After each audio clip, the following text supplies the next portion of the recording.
Ça qu'on appelle le public? Oui. J'en avais jamais vu. Eh bien, voilà le public. Je peux les embrasser? Non mais enfin, quelle idée? Et pourquoi pas, le temps de le faire, je vais tous les embrasser et en embrasser certains plus que d'autres. Non mais, on n'embrasse pas le public joue après l'autre. On lui jette des baisers du haut de la scène.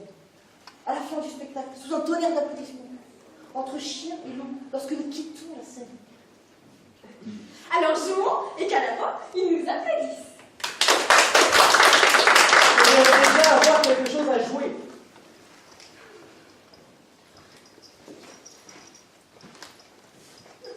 Qu'est-ce qu'on joue? Figure-toi que l'auteur a tout juste eu l'idée de nous inventer. Pour le reste, ça va. C'est pas de mal. Le public est déjà là. Tu le connais? Le public? Non, l'auteur. Non. En attendant, il ne se passe rien. En attendant l'auteur, on pourrait improviser? Non, on ne va pas faire le boulot à sa place. En attendant, le public... Voyons, il faut que ce soit drôle. Le public? Mais non, la pièce, les personnages. Regarde ces jeunes gens, ça se voit qu'ils ont envie de rire. Si nous échouons à la fin du spectacle, nous n'aurons le droit qu'à de pauvres applaudissements. Et une seule seconde suffiront à nous effacer de la mémoire des spectateurs. Est-ce bien grave? Mais terriblement. Nous autres personnages, la mémoire des spectateurs est notre seul refuge. On peut quand même leur dire bonjour. Si tu veux, mais ils ne te répondront pas. Bonjour! Ah, J'ai envie de les embrasser comme une délicieuse pâtisserie. d'où tu sors tes pâtisseries? Du palais de l'auteur. T'es connecté à l'auteur. On dirait bien. Il était une fois, dans une grange, au paysage. Et... quoi? Qu'est-ce qui se passe dans ta grange? Tiens, je fais une mariole pour faire passer le temps. Je suis l'auteur, c'est mon histoire. Bon, bon.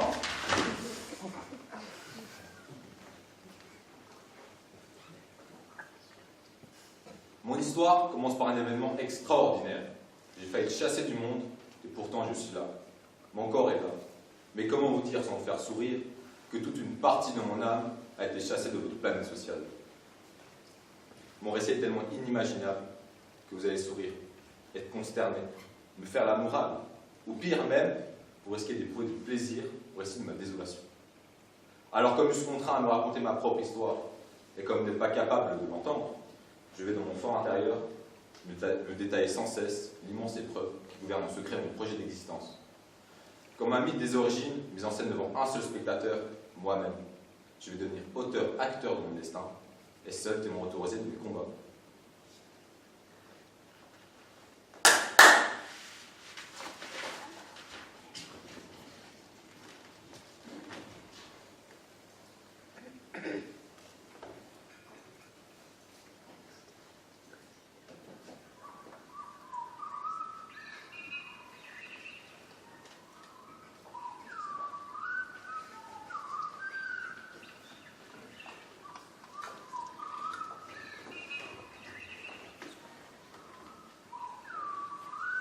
Ils dormaient comme des porcs.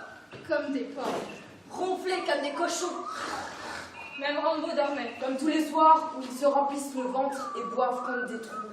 J'avais mis du chanvre dans le riz, peu de riz dans mon assiette et rien pour le petit. Je l'avais couché près de moi en lui donnant assez de coups pour ne pas éveiller les soupçons.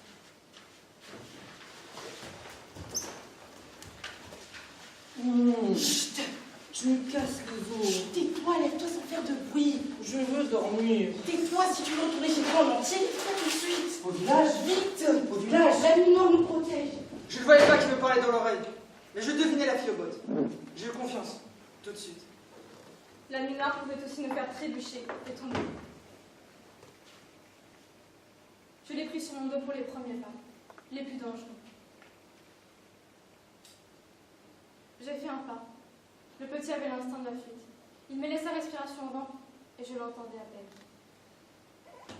J'ai fait un deuxième pas, un pied suspendu dans le vide et l'autre qui touchait à peine la terre. Le temps pesait sur mes épaules comme une marée d'huile. Mon cœur battait comme un campement. J'avais peur que ces battements fous réveillent Killer, qui me surveillait m'endormir. J'ai fait quelques pas rapides, plus assurés. Nous étions partis. Elle m'a déposé sur un lit d'herbe, et légère comme une algue. Elle est retournée vers le camp pour effacer les traces. J'attendais, immobile. J'ai entendu un souffle terre de français, et déjà elle était à mes côtés. Elle m'a prise par la main et s'est mise à courir comme une folle. Suis-moi! Tu vas trop vite. Cours plus vite. Je ne peux plus. Regarde devant toi, cours. Tu vas trop vite. Laisse-moi ici. Laisse-moi. Tu veux te faire tuer? Te faire battre à mort comme un chien enragé? Quand il retrouve les fuyards, et il les retrouve toujours. C'est 20 coups de bâton chacun, 20 coups jusqu'au sang. Et celui qui ne frappe pas assez fort est battu à mort lui aussi. C'est ça que tu veux? Laisse-moi ici, je ne veux pas aller avec toi. Ton village, c'est trop loin. Pourquoi tu m'emmènes avec toi? Pourquoi? Il répétait « Pourquoi? Pourquoi? Pourquoi ?» comme si j'avais une réponse. Pour dire quelque chose, et parce que c'était vrai, j'ai dit que je voulais retourner à l'école. Je ne suis jamais allé à l'école. Je ne peux pas t'aider. Pourquoi tu m'emmènes avec toi? Seul, j'ai trop peur. Il a levé la tête pour voir si je me moquais de lui. Ma colère a fondu. Il était trop petit pour comprendre. Je réalisais qu'il était vraiment petit et qu'il serait un poids. Quel âge as-tu? Je ne sais pas, et toi? J'ai déjà 13 ans. J'ai dit 13 ans, et mon cœur s'est serré. Dans la forêt, il ne fête que le jour où tu es pris. D'où viens-tu?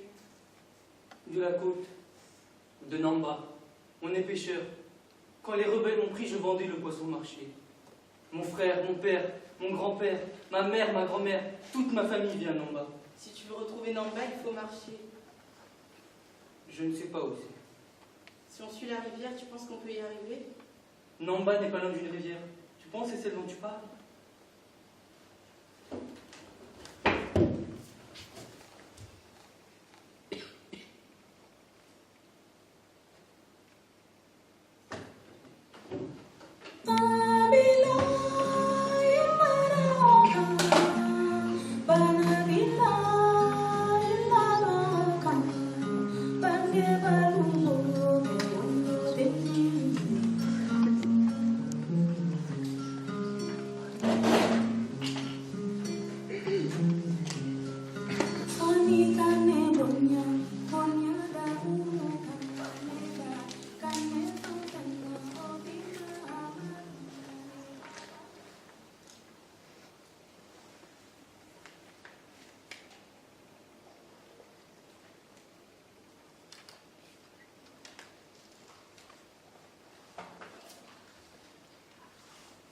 Lumière sur l'infirmière qui témoigne. Il n'est pas important de savoir où ni pourquoi elle témoigne, seul le témoignage importe. Les silences de l'infirmière peuvent être aussi bien des moments de respiration qu'elle prend entre deux parties de témoignage, ou du temps pour des questions, pour l'aider à poursuivre, des commentaires pour qu'elle revienne au cœur du sujet.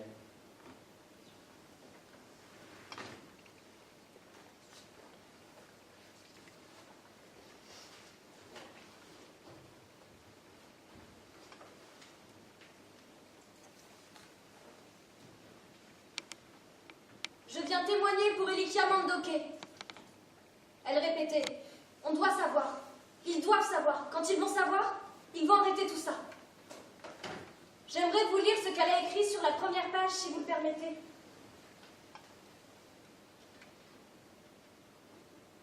Je veux que mes souvenirs soient utiles. Je veux dire à ceux qui font la guerre que si le fusil tue le corps de celui qui a peur, il tue aussi l'âme de celui qui le porte.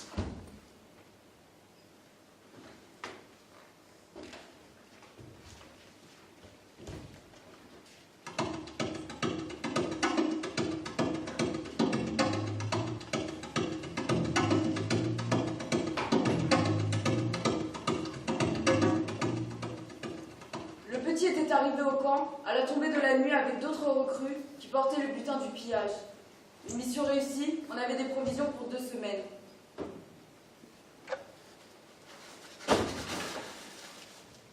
Le sac de riz est tombé sur ses bottes pleines de boue. Il était vraiment petit. Il s'est effondré sur le sac à mes pieds.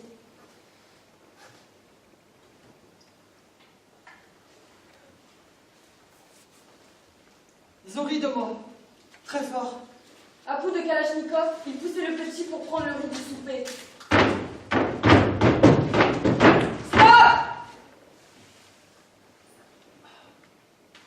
Il me frappait et riait à chaque coup qu'il me donnait. Ce soir-là, je n'ai pas ri avec eux. J'étais fatiguée, j'avais faim. À la manière dont elle éloignait ses bottes de mes pieds, je sentais qu'elle n'était pas de leur côté. Mon arme pendait sans vie sur ma cuisse. Pour la première fois depuis longtemps, j'oubliais qu'elle faisait partie de mon bras. J'ai regardé le petit dans les yeux. Son regard échappait à la fois hostile. J'ai vu comme dans un miroir la peur que j'avais quand je suis arrivée, le refus de croire que ça lui était arrivé à lui. Je connaissais son histoire. C'était mon histoire et celle de tous les enfants qui arrivent à la nuit tombante, le baril d'huile sur le dos, les munitions, les haricots, la chèvre éventrée, tous. Ils viennent du sud et marchent vers le nord, le fusil dans le dos. C'était le plus petit arrivé jusqu'ici. Les nouveaux étaient nombreux, impossible de deviner s'ils se connaissaient tous. Ils gardaient la tête baissée et attendaient les ordres.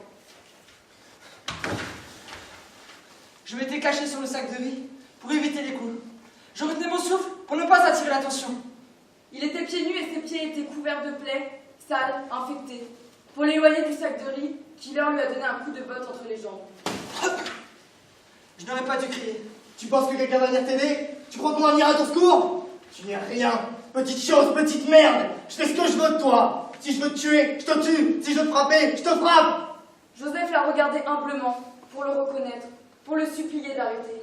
Parce qu'il ne savait pas qu'il ne fallait jamais regarder en face un tueur. Killer est devenu fou. J'ai vu ses yeux changer de couleur. J'ai senti l'odeur du sang lui monter à la tête.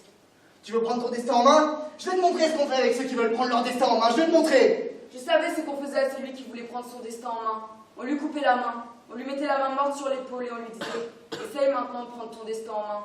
Ça les faisait beaucoup rire. Il leva sa machette quand la fille au botte s'est mise entre nous deux. Ça suffit! Tu n'as pas le droit! C'est Rambo qui attribue les recrues. C'est lui qui décide. Et si tu touches encore un seul cheveu de sa tête, je t'abats comme un chien galeux.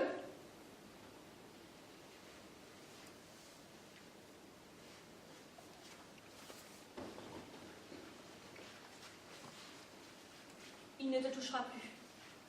Pas ce soir en tout cas. Ce soir-là, je pouvais encore le protéger.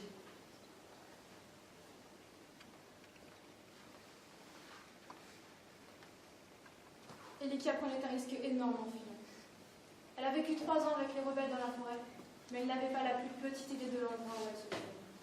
Les camps changent de place sans arrêt. Je m'appelle Angelina et je suis infirmière à l'hôpital pour enfants depuis 12 ans.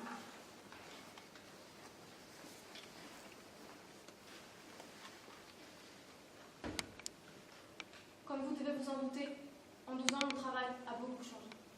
Au début, je soignais avec un soulet et de la gaz propre. Je savais très bien le faire. Maintenant, il faut bien plus qu'un sourire et de la gaz blanche pour soigner les enfants qui arrivent à l'hôpital. Tous les jours, je vois des enfants arriver de plus en plus à l'hôpital. Tous les jours, je vois des petits corps, enveloppés de draps blancs, sortir par la porte de derrière. Au lieu de voir des enfants sortir par la porte de devant pour retourner à l'école. Cette guerre sale qui s'est installée. À qui voulez-vous que je dise ce que je vois, si je ne peux pas le faire ici? D'accord, je répondrai le plus brièvement possible à vos questions.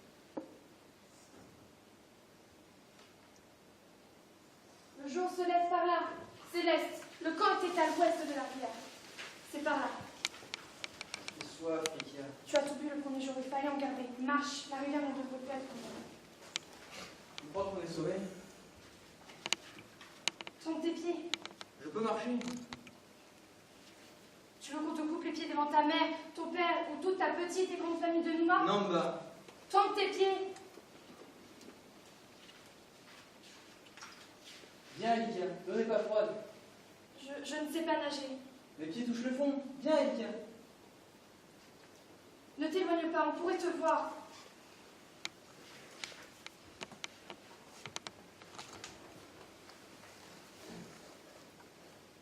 Tu faisais quoi avant? Quoi? Où tu vivais? Tes parents? C'est trop loin.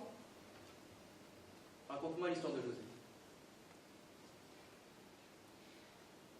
Ama créa la terre pour en faire sur les pelouses. Ama prit le mit dans la main du forgeron. Il y mit les haricots, il y mit le sésame, il y mit le sel. forgeron descendit du ciel sur la terre, donna le mil à l'homme, les haricots, le sésame, l'oseille. L'homme prit le mil et le donna à la femme, lui donna les haricots, lui donna les sésames. Et après le sésame, Le jour où je te raconterai l'histoire jusqu'à la fin, ce jour-là, dépêche-toi, on s'est déjà trop attardé, il ne faut laisser aucune trace. Il faut qu'on croie que ce sont des animaux qui se sont arrêtés là. Va-t'en.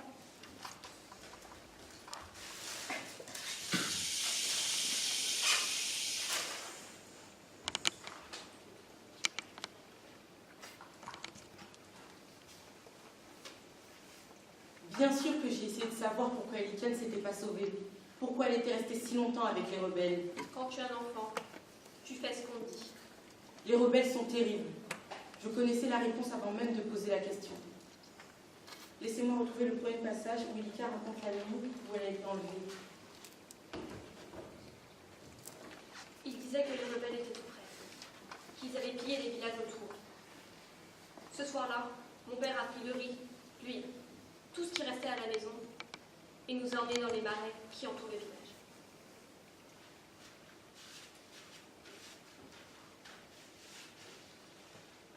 On s'est caché dans les herbes, chacun comme il pouvait.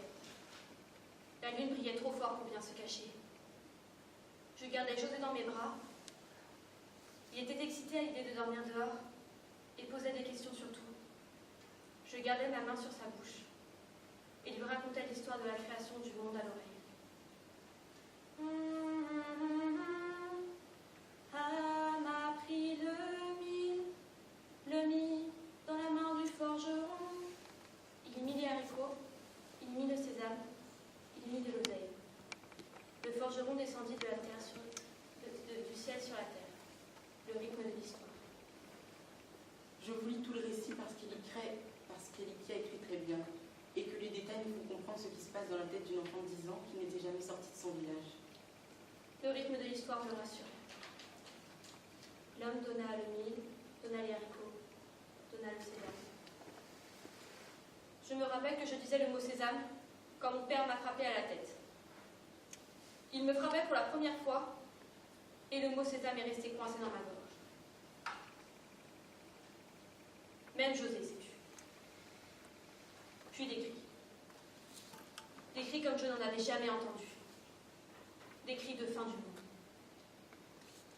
Quand les cris nous ont encerclés, mon père s'est levé et a demandé à celui qui semblait être le chef, « Que voulez-vous » Et il a répondu, « Parce que vous avez voulu nous priver du riz dont nous avons besoin, et vous cacher. Vous allez tout nous donner, tout. »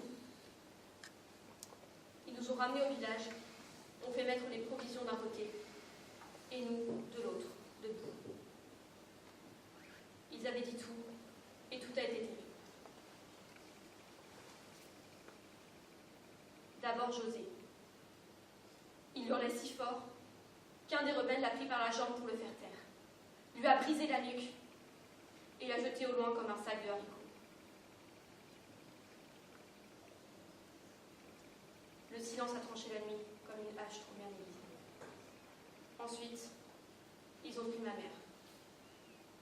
L'un après l'autre, sur la terre où je m'asseyais le soir pour contempler les étoiles. Ensuite, ils ont pris mon père, qu'ils ont découpé à la machette quand il s'est jeté pour défendre ma mère. Ils ont tout pris, tout. Avant de partir, ils m'ont donné la torche avec laquelle ils s'éclairaient et m'ont fait mettre le feu au peu qui restait. J'ai brûlé les 10 premières années de ma vie sous le regard de ma mère, et ceux qui l'avaient humiliée devenaient mes frères. Elikia n'a jamais permis qu'on essaie de retrouver sa mère. Il y a un autre passage, très court, où Elikia raconte l'histoire le jour où Rambo l'a remarqué. Quand Rambo m'a dit « C'est toi que je veux, tu seras ma femme », le regard des hommes a changé. Ils n'avaient plus le droit de me toucher, de me faire du mal. J'avais une arme, j'appartenais au chef. Celui qui a une arme a toujours raison. J'ai compris pourquoi les rebelles aimaient leurs armes. Moi aussi, j'aimais ma Kalachnikov. Je la gardais toujours avec moi. La nuit, je me réveillais pour la sentir contre ma poitrine. Sans elle, je me sentais si petite, fragile. Un oiseau.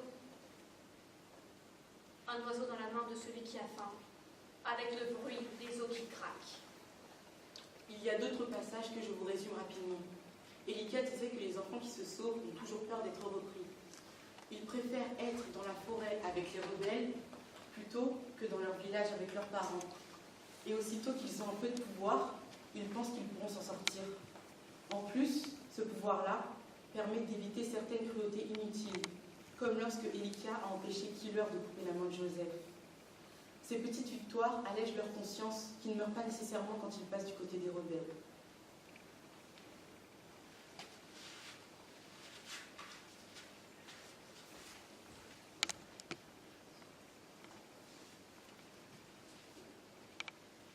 Quand tu faisais la guerre, Elika, c'était contre qui? Je ne sais pas. Comment tu faisais pour reconnaître tes ennemis? Les chefs nous disaient. Au début, j'ai essayé de comprendre. Et puis, Les bons, c'est des soldats? il n'y a pas de bons, il n'y a que des méchants. Mon frère est soldat. Comme les autres. Ils se battent pour tout et pour rien. Ils tuent même pour des diamants. Des diamants? Celui qui a des diamants se fait obéir. Je l'ai compris quand Rambo a fait venir son aide de camp pour lui demander ce qu'il avait fait des diamants qu'ils avaient rapportés d'un piège. Son ami s'appelait Justice. Un ami à la vie, à la mort. Il imitait Rambo. Et Rambo aimait ça. Justice avait gravé sur son arme « Je me nourris du sang de l'ennemi ». Et c'était vrai. Il tuait comme il mangeait, sans se laver les mains, drogué jusqu'aux oreilles. Les diamants? Je n'ai jamais su comment il les avait eus, ni ce qu'il voulait en faire. J'ai compris que les diamants étaient précieux quand j'ai vu Rambo. J'ai vu Rambo torturer Justice durant des heures pour lui demander où il avait caché les diamants. Justice criait, hurlait, disait qu'il n'avait pas les diamants, que ce n'était pas lui. Personne ne trouvait plus les diamants dans le camp. Et Rambo lui a ouvert le ventre parce qu'il le soupçonnait de les avoir avalés pour ne pas partager. Le ventre, ils ne l'ont pas refermé. Justice était mort. Moi, j'étais soulagée. Justice me faisait peur.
Oui, Elika avait une arme. Une Kalachnikov, évidemment. Elles sont plus nombreuses que les souliers dans le pays. L'arme d'Elika, elle a provoqué beaucoup de discussions dans le service. La première chose qu'on a essayé de faire a été de lui retirer son arme. Mais dès qu'on touchait à l'arme, elle se roulait en boule et rugissait comme une bête sauvage. Dès qu'on la laissait tranquille dans son coin, elle se calmait, s'assoupissait, observait. Elle gardait toujours une main sur l'arme, mais ne menaçait personne. Je me suis un peu énervé quand j'ai vu les premières lueurs de l'aube et senti du mouvement dans l'hôpital. Il fallait qu'elle me la remette. Impossible. Elle se couchait sur l'arme. Je me suis rendu compte que de lui retirer son arme était plus dangereux que de la lui laisser. Alors, J'ai dû convaincre le personnel. C'est ça qui a été le plus dur. J'avais peur de la réaction que la vue d'une arme pouvait provoquer dans le service. Maintenant, tout le monde a peur des armes. Même les plus petits en connaissent une Kalachnikov. Alors, je l'ai recouvert d'un drap pour cacher l'arme.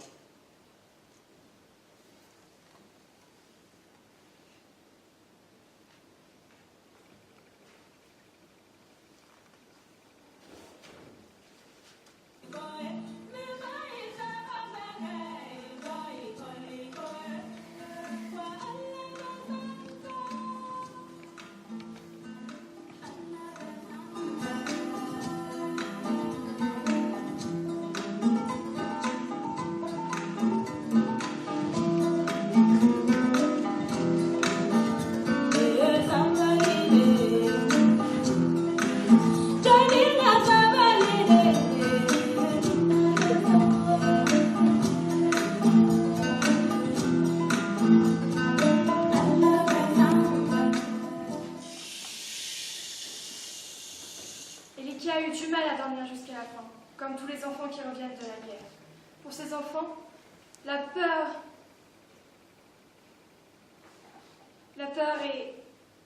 est le seul gardien sûr. La nuit, Elikia ne fermait pas l'œil. En 3 ans, je ne l'ai jamais vu dormir une nuit entière.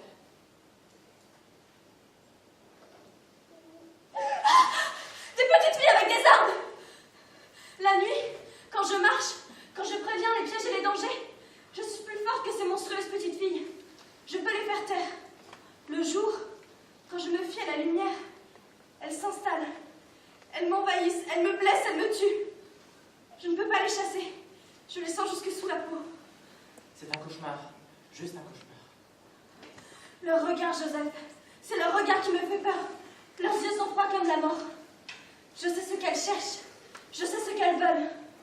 Dors, je vais rester éveillée. Elles profitent de mon sommeil pour s'emparer de mon âme. Même les rebelles n'ont jamais eu mon âme. Ni Killer, ni Small Soldier, ni Rambo, même quand il m'a donné mon âme. Quand ils prenaient mon corps avec leurs mains sales, me droguaient, m'obligeaient à obéir, je pensais à ma grand-mère. Elle disait de garder la tête haute. Toujours. Pauvre grand-mère. Elle ne connaissait pas les rebelles. Chez les rebelles, la tête est haute, c'est la mort. Pour dormir, Elikia attendait la visite de Joseph, qui venait chaque jour après l'école. Vous savez ce dont Elikia était le plus fier? C'était d'avoir convaincu les parents de Joseph de l'envoyer à l'école. Quand elle lui racontait sa journée, faisait ses devoirs, apprenait ses leçons à côté d'elle, elle s'endormait.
Par ici! On est ici! Tais-toi, idiot imbécile, tu veux me faire prendre! C'est l'armée, Mika! J'ai reconnu les couleurs! L'armée? Mais qu'est-ce que tu crois? L'armée est plus dangereuse que les rebelles! Mon frère est dans l'armée, il va nous protéger! L'armée et les rebelles, c'est pareil! Tu mens. Pour manger, saccager, tuer, violer, piller, ils sont pareils! Ils sont tous pareils! Incapables de faire la différence entre un bébé et un sac de riz! Non, tu mens! Mon frère ne tue pas, ne vole pas, ne brûle pas les villages. Il obéit aux ordres. Tout le monde obéit. Les rebelles obéissent, les soldats obéissent. Et si ton frère a refusé d'obéir, il est mort depuis longtemps. Tu mens! Je sais que tu mens! Mens frère n'est pas mort. C'est sûrement à cause de ton frère que les rebelles ont attaqué Nampa. C'est sûrement à cause de lui que tu es ici aujourd'hui. Non, ce n'est pas vrai. Il était fier d'avoir une arme, non? Il est allé la montrer au village. Il est allé faire admirer son uniforme neuf. Il nous portait de l'argent, ma mère. Tu sais où il a pris son argent? De son salaire de soldat. Et vous l'avez cru? Tu sais d'où vient l'argent des soldats? De la vente de drogue, de la vente d'armes, des pillages. Tu mens. Tais-toi. Mon frère ne fait pas ça. Moi, je rejoins des soldats. Va-t'en que je marche à mon rythme. Va-t'en. J'ai le cœur et les jambes d'une rebelle, moi. On va voir qui arrivera le premier.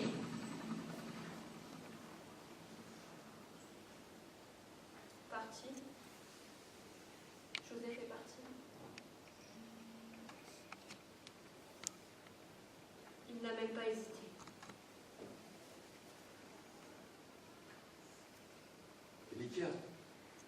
Elikia. Joseph?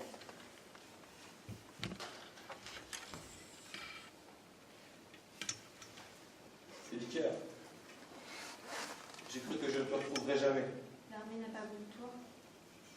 J'ai trouvé des pommes.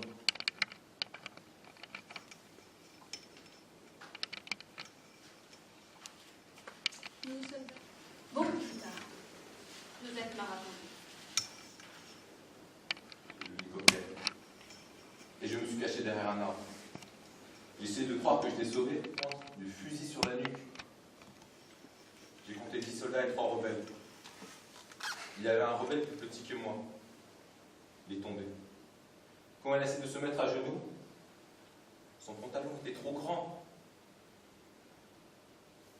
Il n'avait pas d'arme, seulement un gros bidon d'eau. Il a fait un geste brusque pour retenir ce gros bidon. Un des soldats lui a crié de ne pas bouger. Un autre avait déjà tiré.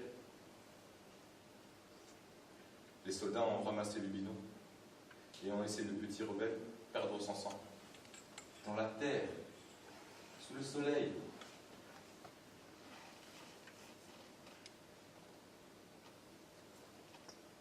Quand les rebelles m'ont prise, j'avais 10 ans. Ils m'ont donné un uniforme à ma taille.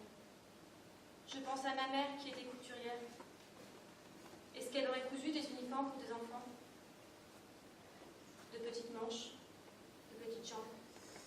Mais à quoi est-ce qu'elle pensait en cousant ces couturières-là?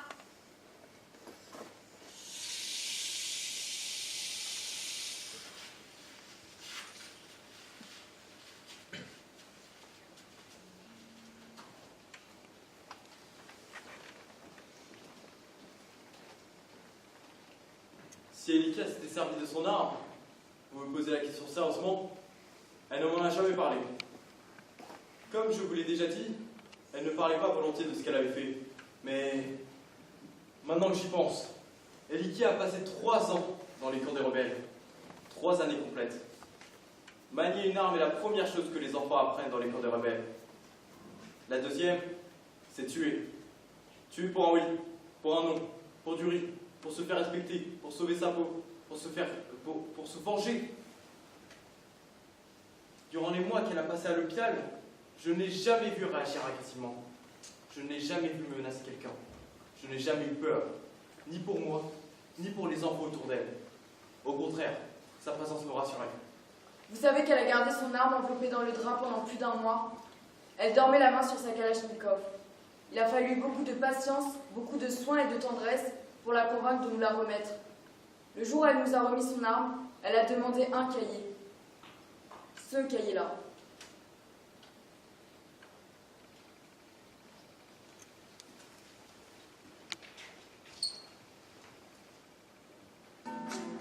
C'est le champ des morts. Je le reconnais. Du riz, Elikia. On va trouver du riz. Il y a toujours des grands bols de riz pour ceux qui veillent les morts. Du riz? Tu crois qu'il va suffire de te présenter, de demander « Vous pourriez me donner du riz ?» Mais bien sûr, mon petit garçon, on va te donner du riz tout de suite. Avec du poulet, ça te ferait plaisir de la sauce à l'arachide. Au village, il y avait du riz pour tous ceux qui passaient. Il est loin ton village. Dans les zones des rebelles, celui qui a du riz ne partage pas. Personne ne partage le riz avec personne. Personne ne partage le poulet. Tout ce qui se mange, on le cache, on l'enterre, on ne le donne pas. Personne n'a un grain de riz à donner. Mais j'ai faim, je suis fatigué. Tu comprends les mots, j'ai faim. Je veux du riz, je veux du riz. Et toi? Moi aussi j'ai faim et je me tais. Tu ne sais pas. Tous les jours, tu me répètes que je ne sais pas. On fait comme tu veux. Tu veux qu'on évite les villages, on évite les villages. Tu veux qu'on marche la nuit, on marche la nuit. Tu ne veux pas qu'on pêche de poissons pour ne pas être vu, on ne pêche pas de poissons. Tu ne veux pas qu'on fasse de feu, on ne fait pas de feu. Et on mange des herbes crues. Quand il n'y a plus d'herbe, on mange du sable. On se cache comme des bêtes parce qu'on a peur de tout. J'en peux plus, je veux du riz. Tu veux du riz? Tu es sûr que tu veux du riz? Je vais aller t'en chercher du riz. Attends ici. Tu auras du riz et du poulet. Le riz, je vais aller le prendre à la pointe du fusil. Oui, je suis capable de tuer tous les habitants du village pour une poignée de riz. C'est ça que tu veux? C'est ça que je dois faire? Moi, j'aurais du riz sans tuer. Je ne suis pas un rebelle, je ne veux plus t'obéir. Et toi? Attends-moi et ne bouge pas. Tu auras du riz.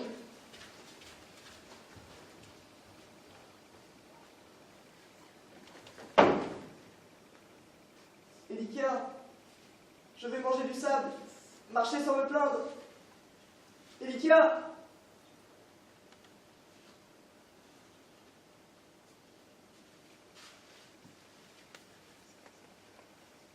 Je n'ai pas pu. Avant, c'était si facile. Si facile. Même la première fois. La première fois? Non. La première fois, j'avais les mains dures comme la pierre. Mes doigts refusaient. Ma tête hurlait. Mon corps pleurait et se révoltait. C'est la peur de mourir qui a décidé pour moi. La deuxième fois, c'était déjà un réflexe.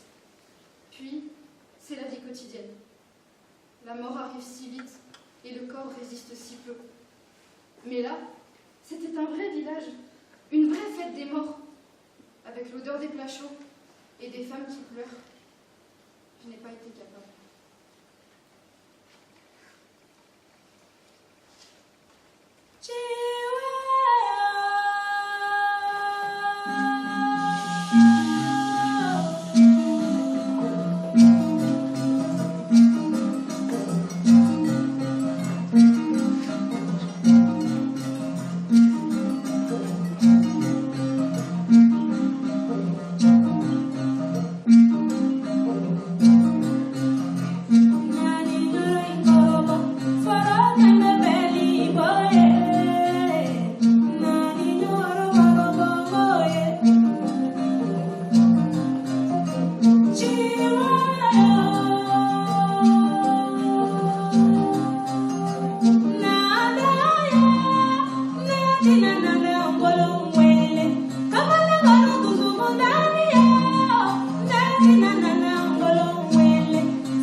Je connais les conditions de vie des filles dans les camps des rebelles par le cahier d'Elikia, mais c'est difficile de résumer.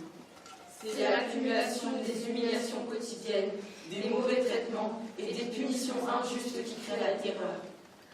Le caractère imprévisible des mauvais traitements est insupportable. Les enfants ne peuvent jamais prévoir ce qui mérite une punition. Elikia a été battue, 30 coups de fouet en public pour avoir mangé des restes qui allaient se perdre pendant que les hommes étaient partis en pillage. Elikia avait le corps couvert de cicatrices. Elle se couvrait quand on la soignait. Et je ne m'étends pas sur les violences sexuelles que vous pouvez imaginer. Il y avait 5 filles pour 60 hommes. Elikia ne parlait pas de ce qu'elle avait subi, ni de ce qu'elle avait fait subir. Elle écrivait. Je dois vous laisser le cahier. Vous pourrez vous rendre compte par vous-même. Elikia disait que la bouche doit regarder devant, même si pour elle, devant était peu de temps. Oui, elle a compris très vite qu'il lui restait peu de temps et son cahier est devenu son confident. Page après page, elle décrit ses 3 ans avec les rebelles. À chaque page, j'avais le sentiment d'avoir lu le pire. La page suivante me réservait toujours des surprises. Je vous en prie, prenez le temps de lire son cahier. Vous pourrez vous faire une opinion plus juste. Ça ne se résume pas l'enfer qu'Elikia a vécu, elle l'a vécu tous les jours. Je n'ai pas besoin de vous expliquer pourquoi on enlève les petites filles. Les rebelles ont besoin de femmes pour des tâches de femmes. Si les petites filles font la guerre comme les hommes, elles font aussi à manger. Elles soignent, elles lavent, mais surtout, elles deviennent rapidement des esclaves sexuelles.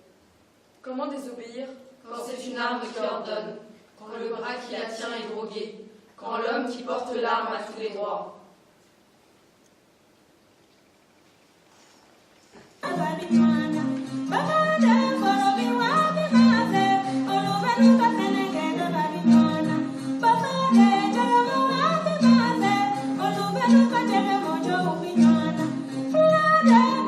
Arrête, Joseph, on doit pas arriver plus vite. 5 semaines proches. Maman s'inquiète qu'on ne pourrait pas rentrer avant la nuit. Maman. On doit être tout près. Tu dis ça depuis qu'on est parti. Tu ne connais pas la mer ni le chemin. Je ne connais pas la mer, mais je l'imagine. Je ne connais pas le chemin, mais je suis certaine. Marche! Depuis des semaines, c'est la même rivière qui coule, sans que le paysage ne change. Non, ce n'est pas le même paysage. La forêt est moins dense, moins humide. La lumière passe entre les branches. On voit le ciel et des étoiles. Regarde comme il faut. Joseph, juste un petit effort. Je sens qu'on arrive. Je sens le vent salé de la mer. Je sens que l'air est plus léger. Sens-tu, Joseph? On va arriver bientôt et tu seras mon frère.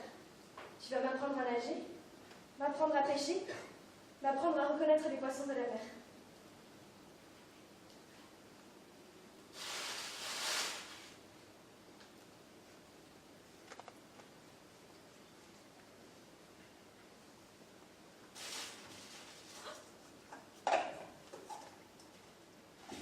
Laisse-moi dormir. Bois, Joseph.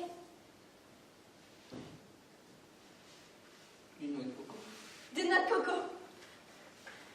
Des centaines de noix de coco, on doit approcher de la côte. C'est une palmeraie.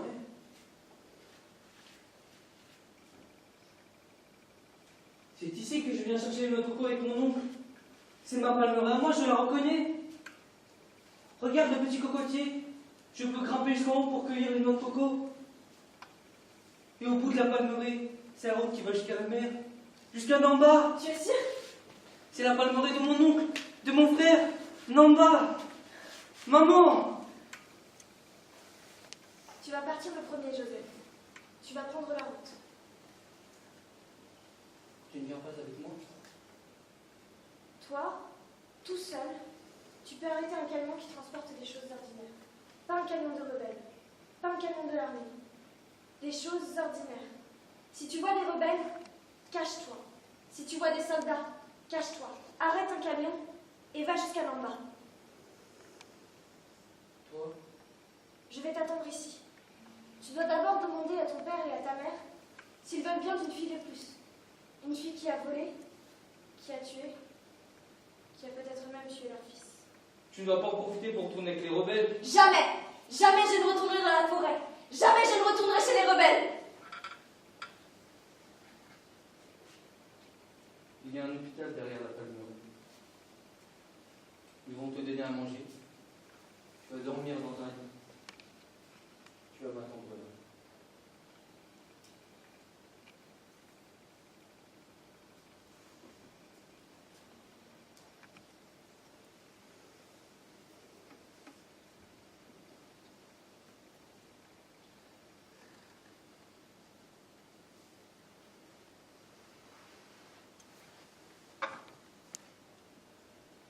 Je devinais l'hôpital dans la nuit.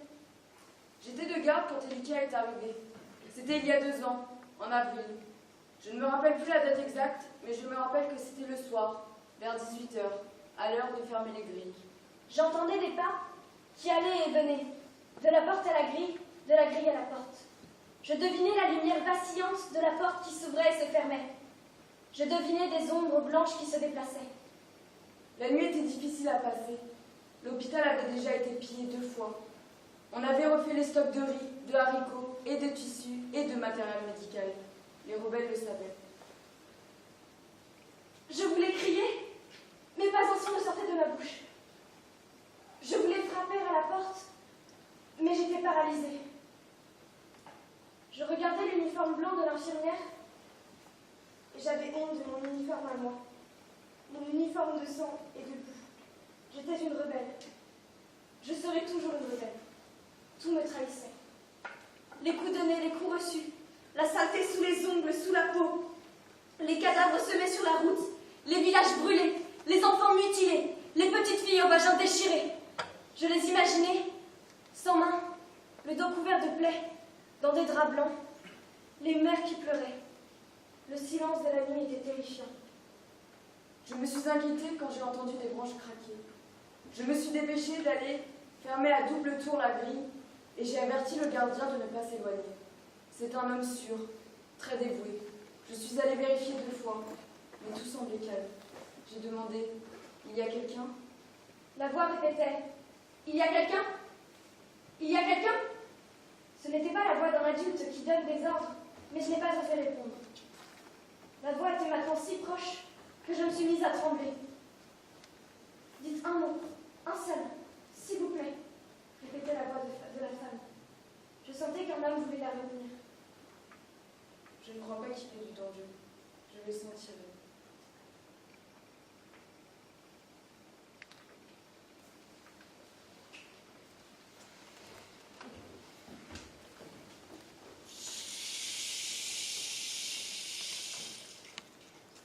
Elika était si petite, dans son uniforme trop grand, si sale, si sombre. Mais elle semblait en bonne santé. Par contre, Joseph était très mal en point. Il souffrait de fatigue, de déshydratation, et ses pieds étaient en mauvais état. Mais il n'était pas vraiment blessé. Après 2 semaines de soins, Joseph est retourné auprès de sa famille. Elika avait résisté. C'est elle qui avait marché pieds nus. Mais ses pieds n'avaient aucune blessure. Son corps avait l'habitude de la soif, de la faim, de la fatigue. Une résistance comme j'en ai rarement vue chez une enfant. Elle semblait invulnérable. Je l'ai enfermée dans un bureau vide. C'était la nuit. Je lui ai cherché des vêtements civils. Je ne voulais pas qu'on la voie dans son tri. J'avais peur de la réaction, bien sûr. Les enfants ont aussi peur des uniformes que des armes. Même les adultes ont des réactions imprévisibles. Elle le raconte elle-même avec beaucoup de lucidité. Vous permettez? Ce ne sera pas très long. Ces mots racontent mieux que les miens. La chemise ne me couvrait pas les genoux. J'avais les jambes nues. Mes jambes.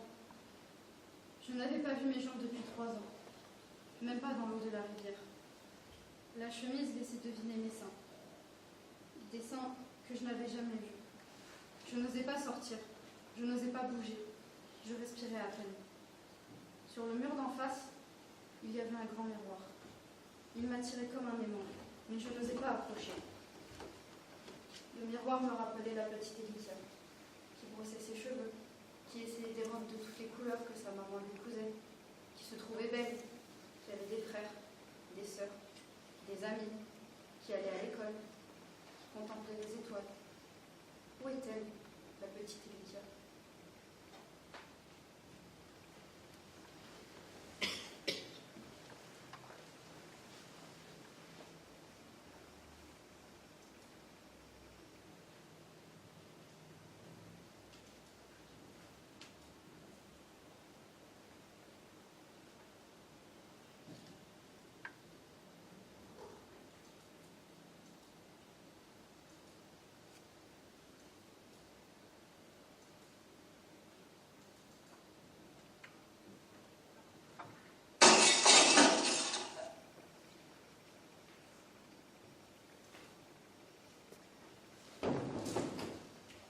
Elika, est-ce que tu t'es fait mal? C'est toi qui as fait ça? Oui, c'est moi. Pourquoi tu as fait ça? Ici, tu es en sécurité. Personne ne va te faire de mal. J'avais trop peur. Du miroir? Peur de voir les yeux des petites filles dans mes yeux. Les caresses de Rambo sur mes joues. Les blessés dans les plis de ma bouche. Regarde, regarde.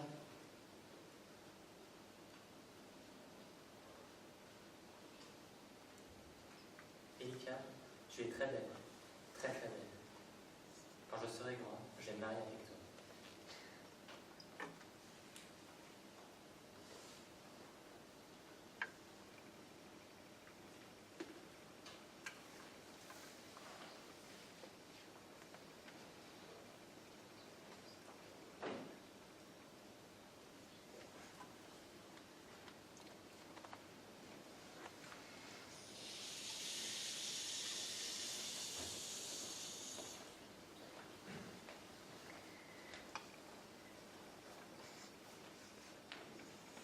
Qu'est-ce qu'on pouvait faire de notre petite fille de 13 ans qui n'était pas malade? On ne pouvait pas la garder. On n'avait pas de lit pour elle.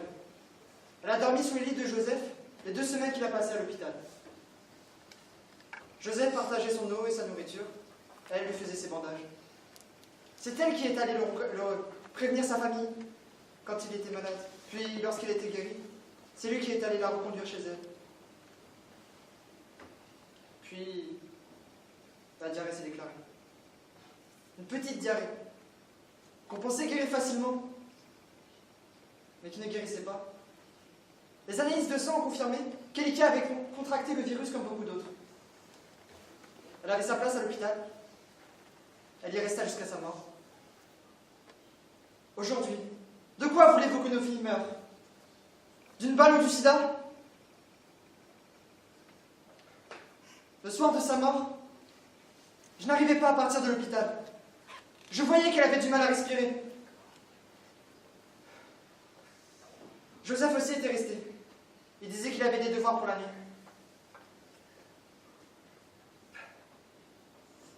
Excusez-moi, je me suis laissé emporter.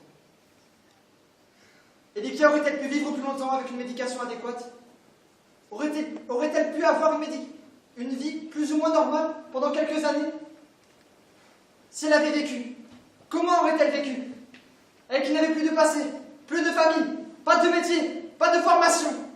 Et les autres, tous les autres, les filles et garçons de 7 ans, 10 ans, 15 ans, où faut-il les envoyer? À l'école ou en prison pour crimes de guerre? Comment faut-il les traiter? Comme des victimes ou comme des bourreaux?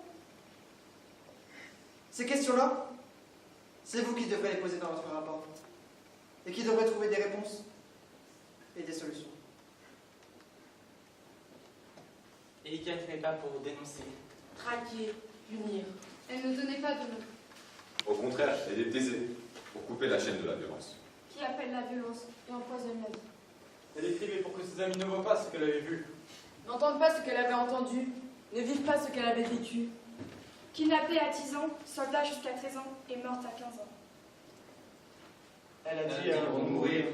Tu sais, Angelina, Elikia veut dire espérance. Je n'avais qu'une vie à vivre. Une seule. Et c'est déjà fini. C'était court.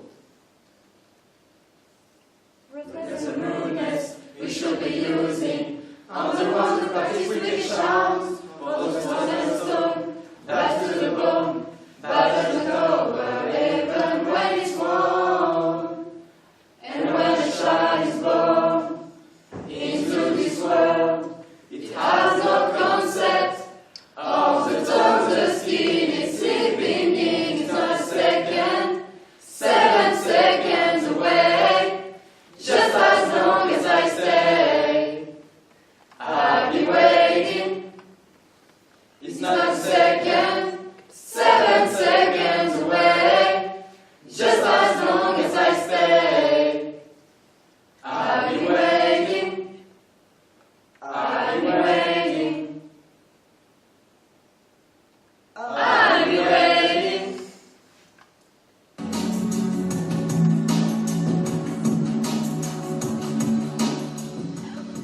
J'assume les raisons qui nous poussent de changer tout. J'aimerais qu'on oublie leur couleur pour qu'ils espèrent. Beaucoup de sentiments, de race qui font qu'ils désespèrent. J'ouvre les mains ouverts, des années pour parler de leur peine, de leur joie pour qu'ils leur filent des infos qui ne divisent pas. Changer. 7 seconds away.